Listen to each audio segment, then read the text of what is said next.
So I've had some feedback from you, my viewers, that you'd like to start seeing some more videos on DIY car maintenance.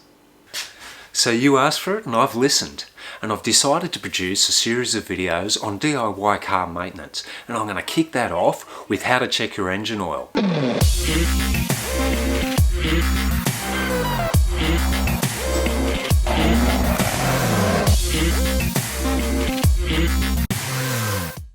Now I know what you're asking. I've got a new car, or I've just had my car serviced. Why do I need to check my oil? So the fact is, even modern engines are going to use between 1 and 2 litres of oil between service intervals, and that's quite normal.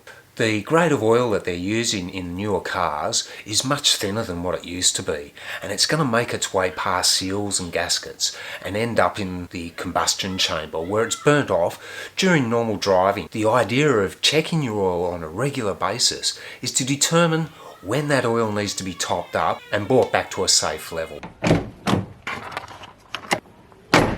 So now I've explained why you need to check your oil. Now I'm going to show you the good bit, how to check your oil.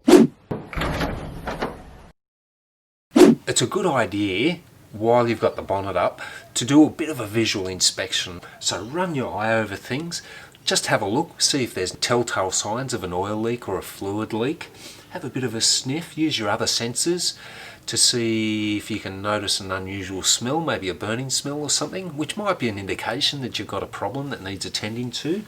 Check your washer fluid, your coolant level, that sort of thing as well. 2 things before you start. You want to make sure your car's on a level surface. You don't want to do this if it's up on a hill. You're going to get a false reading. You're either going to show you don't have enough oil or you've got too much oil. So get it on a level ground. Now if you've pulled into the servo to do this, most of your service station forecourts, between the bowsers, the ground's pretty level, so you should be sweet there.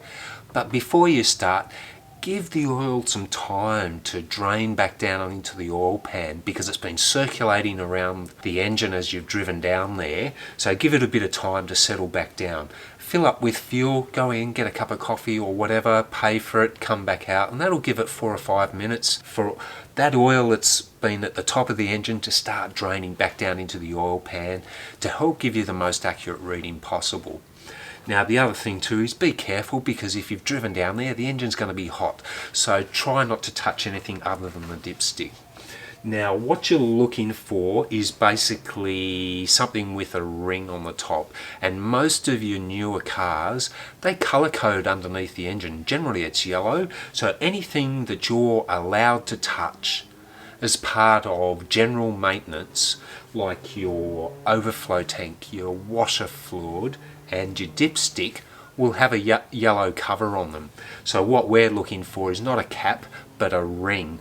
Now if you're still unsure where it might be, go to the glove box, open it up and pull out the service manual. It'll be written down in there, and if you're still not 100% sure, then call into a mechanic or a auto parts store. One of the guys in there will be more than happy to come out and show you where it is.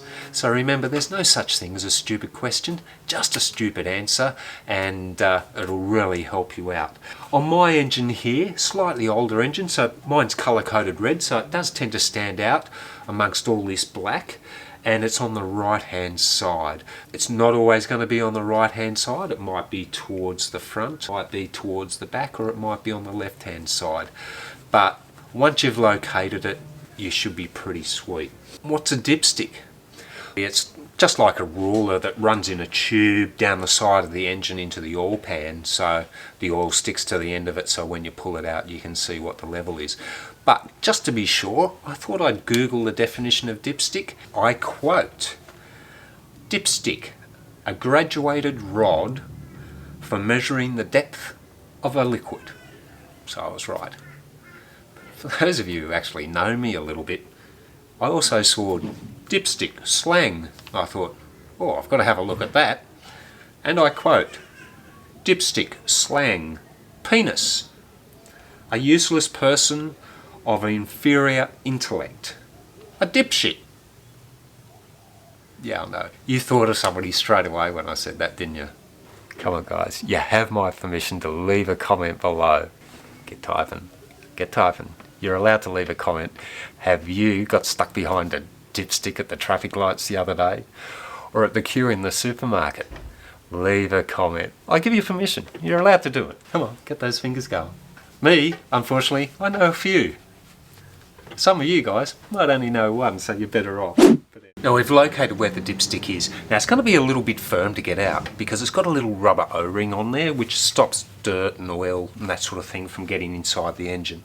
So you need to sort of break the seal a little bit when you first remove it. So you'll need to give it a reasonable sort of pull to get it out. So once it's been released, then you can just slide it out. Now it's going to be fairly long, and get your cloth and just hold it over the metal tube as you slide it out, and that'll remove the oil that's sort of splashed all around the tube and give the end of it a good wipe. So you want to get it nice and clean, get all that old oil off, and then once you've done that you can put it back into the tube and then slide it all the way back down. Push it in till you hear it go click and it's firmly into place, and then what you want to do is wait for about 3 seconds. So 1 1000, 2 1000, 3 1000. And the reason you're doing that is because you want to give time for the oil to sort of coat properly around the end of the dipstick so you get a nice accurate reading. So we've counted to 3 and then simply remove it again. Don't wipe it this time, just pull it straight out, maybe get your cloth over the end of it, and then you get a reading of it. Now there's generally 2 marks on it. There's a higher level and a lower notch. And what you're looking for is a reading generally at the top notch or about halfway between the upper notch and the lower notch. If it's at that level, then you're right to go. You can put it back in and you should be right till the next time you check it. If it's at the lower level or just a little bit above, then you're going to need to top up your oil level. Now with most engines, that means you're going to need to add about 1 litre to your oil pan to bring your oil level back up to a safe level and to keep everything running smooth. So once we've determined whether it's right to go or whether we need to add some oil, I like to just wipe the end a little bit before I put it back in, just in case there's any dust or dirt on it. Put it back in. Now you want to make sure when you put it back in, you push it down firmly till you hear it go click, and then you're right to go. So you can dispose of your paper towel. Don't leave that underneath the bonnet. Close the bonnet, make sure it's latched down firmly, and yeah, you're right to go.